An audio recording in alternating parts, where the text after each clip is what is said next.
नमस्ते दोस्तों, आज के इस वीडियो में हम बवासीर का ऑपरेशन कब करना जरूरी है इस विषय पर विवेचन करेंगे। आगे बढ़ने से पहले मैं अपना खुद का परिचय देना चाहता हूँ। मैं डॉक्टर सुधाकर तोड़कर पिछले 13 सालों से महाराष्ट्र के छत्रपति संभाजीनगर जिले में बवासीर विशेषज्ञ के रूप में मेडिकल प्रैक्टिस कर रहा हूँ। दोस्तों, समाज में बवासीर बीमारी और उसका इलाज, इन बातों को लेकर लोगों के मन में काफी गलतफहमी रहती है। बवासीर के ऑपरेशन को लेकर एक तरह का डर कई लोगों के मन में रहता है। पड़ोस वाले ने या अपने किसी रिश्तेदार ने कुछ दिन पहले बवासीर का ऑपरेशन किया था तो उसे बाद में कई दिनों तक बहुत तकलीफ सहनी पड़ी, ऐसा सुनने में आता है। या किसी ने बवासीर का ऑपरेशन किया परंतु दोबारा उस आदमी को बवासीर की तकलीफ शुरू हुई। इसका मतलब ऑपरेशन करने के बाद भी फिर से बवासीर होती है। इस तरह की बातें सुनकर अनेक मरीज डॉक्टर ने ऑपरेशन करने का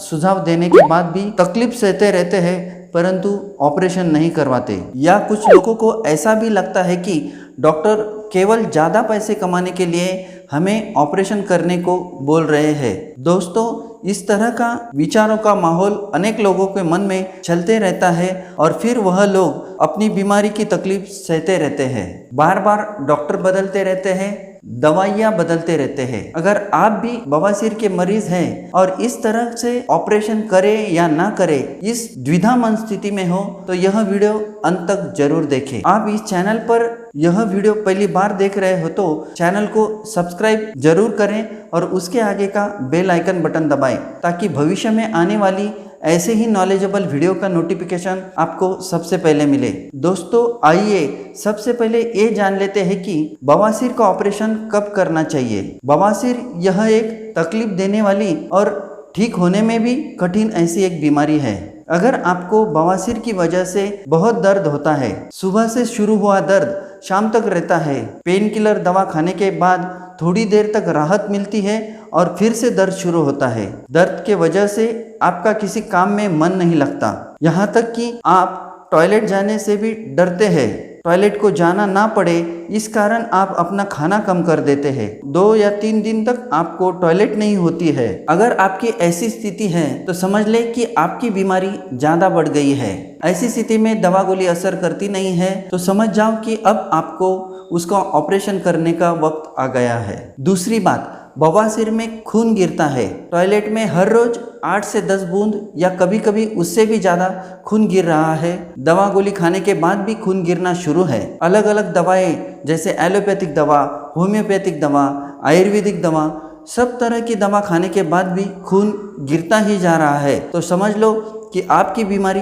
ज़्यादा बढ़ गई है और अब ऑपरेशन करने का वक्त आ गया है। कई मरीज ऐसी स्थिति में भी लापरवाही करते हैं, फिर उनके शरीर में धीरे धीरे खून की मात्रा कम होने लगती है, उनमें कमजोरी आना, चक्कर आना, ऐसे लक्षण दिखाई देने लगते हैं। दोस्तों, याद रखें, हमारे शरीर में जो खून है उसे प्राण कहा जाता है और उसका इस तरह से कम होना या शरीर से बाहर निकल जाना, मतलब दूसरे शब्दों में शरीर से प्राण का बाहर निकल जाना ऐसा होता है। हमारे शरीर में खून की, जिसे हीमोग्लोबिन कहा जाता है, उसकी नॉर्मल लेवल 11 से 14 तक होती है परंतु बवासीर के कई मरीज इतनी लापरवाही करते हैं कि उनके शरीर में हीमोग्लोबिन की मात्रा 3 से 4 तक नीचे आ जाती है। यह एक गंभीर स्थिति होती है। ऐसे मरीजों को तत्काल खून चढ़ाना पड़ता है, उसके बाद बवासीर का ऑपरेशन करना पड़ता है। तीसरी बात, बवासीर के मस्से टॉयलेट करते समय गुदा मार्ग से बाहर आते हैं और टॉयलेट करने के बाद भी वह मस्से गुदा मार्ग के बाहर ही रहते हैं, अपने आप अंदर नहीं जाते हैं या हाथ से ढकलने के बाद भी अंदर नहीं जाते हैं तो समझ लीजिए कि आपकी बवासीर लास्ट स्टेज तक डेवलप हो गई है, अब उसके ऑपरेशन का वक्त आ गया है। अगर ऐसी स्थिति में भी आप लापरवाही करेंगे तो फिर आपको गंभीर स्थिति का सामना करना पड़ सकता है, यह बात ध्यान में रखें। चौथी बात, बहुत से बवासीर के मरीज डॉक्टरों के बातों पर विश्वास नहीं रखते। अगर किसी डॉक्टर ने उनको ऑपरेशन करने का सुझाव दिया तो उन्हें ऐसा लगता है कि डॉक्टर केवल ज़्यादा पैसे कमाने के लिए हमें ऑपरेशन करने को बोल रहे हैं, परंतु दोस्तों ऐसा नहीं होता है। अगर आपको ऐसा लगता है तो आप अन्य और 2 या 3 डॉक्टर को दिखाकर उनकी राय ले सकते हैं। डॉक्टरी भाषा में इसे सेकंड ओपिनियन कहा जाता है। सभी डॉक्टर ने आपको ऑपरेशन करने की सलाह दी